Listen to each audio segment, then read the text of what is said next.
India first ಗೆ ಸ್ವಾಗತ. ನಾನು ವಿದ್ಯಶ್ರೀ.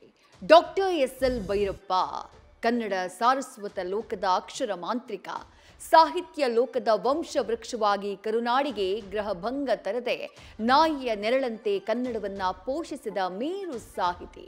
ಆದ್ರೀಗ ಸಾಹಿತ್ಯ ಲೋಕದ ಪರ್ವ ಅಂತ್ಯ ಕಂಡಿದೆ. ಅನಾರೋಗ್ಯದಿಂದ ಬಳಲ್ತಾ ಇದ್ದಂಥ ಭೈರಪ್ಪ ಅವರು ಅಸ್ತಂಗತರಾಗಿದ್ದಾರೆ.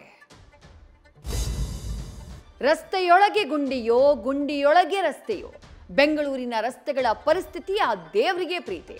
ವಾಹನದಲ್ಲಿ ಸವಾರಿ ಹೊರಟ್ರೆ ಸಾವಿನ ಮೆರವಣಿಗೆ ಹೋದಂತೆ ಆಗ್ತಾ ಇದೆ. ಇದನ್ನ ನೋಡಿದ ಬಿಜೆಪಿ ಇವತ್ತು ಸರ್ಕಾರದ ವಿರುದ್ಧ ಸಮರ ಸಾರಿತ್ತು. ಗುಂಡಿ ಮುಚ್ಚಿದ ಸರ್ಕಾರದ ವಿರುದ್ಧ ಕೇಸರಿ ಪಡೆ ರಣಕಹಳೆ ಮೊಳಗಿಸಿತ್ತು. ಜಾತಿ ಗಣತಿ ಆರಂಭಕ್ಕೂ ಮೊದಲು ನೂರಾರು ವಿಘ್ನ, ಶುರುವಾದ ಮೇಲೂ 108 ಸಮಸ್ಯೆ ಎದುರಾಗ್ತಿವೆ. 2 ದಿನಕ್ಕೆ ಶಿಕ್ಷಕರು ವರ್ಕ್ ಲೋಡ್ ಅಂತಿದ್ದಾರೆ. ಮನೆ ಮನೆ ಯಾತ್ರೆ ಮಾಡಿ 60 ಪ್ರಶ್ನೆಗಳನ್ನ ಕೇಳೋದೇ ದೊಡ್ಡ ಸವಾಲಾಗಿದೆ. ಸಮೀಕ್ಷೆಗೆ ಅಂಗನವಾಡಿ ಕಾರ್ಯಕರ್ತರ ಬಳಕೆಗೆ ಅಪಸ್ವರ ಕೇಳಿ ಬಂದಿದೆ. ಬಿಹಾರ ವಿಧಾನಸಭಾ ಚುನಾವಣಾ ಕಣ ರಂಗೇರ್ತಾ ಇದೆ. ಸ್ವಾತಂತ್ರ್ಯದ ಬಳಿಕ ಮೊದಲ ಬಾರಿಗೆ ಪಾಟ್ನಾದಲ್ಲಿ ಕಾಂಗ್ರೆಸ್ ಕಾರ್ಯಕಾರಿ ಸಮಿತಿಯ ಸಭೆ ನಡೆದಿದೆ.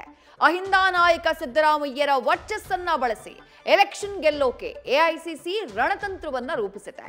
ಗ್ಯಾರಂಟಿ ಅಸ್ತ್ರವನ್ನೂ ಬಳಸಿದೆ. ನ್ಯೂಸ್ ಫಸ್ಟ್, ನಿರ್ಭೀತಿಯಿಂದ ನಿಮ್ಮ ಪರವಾಗಿ.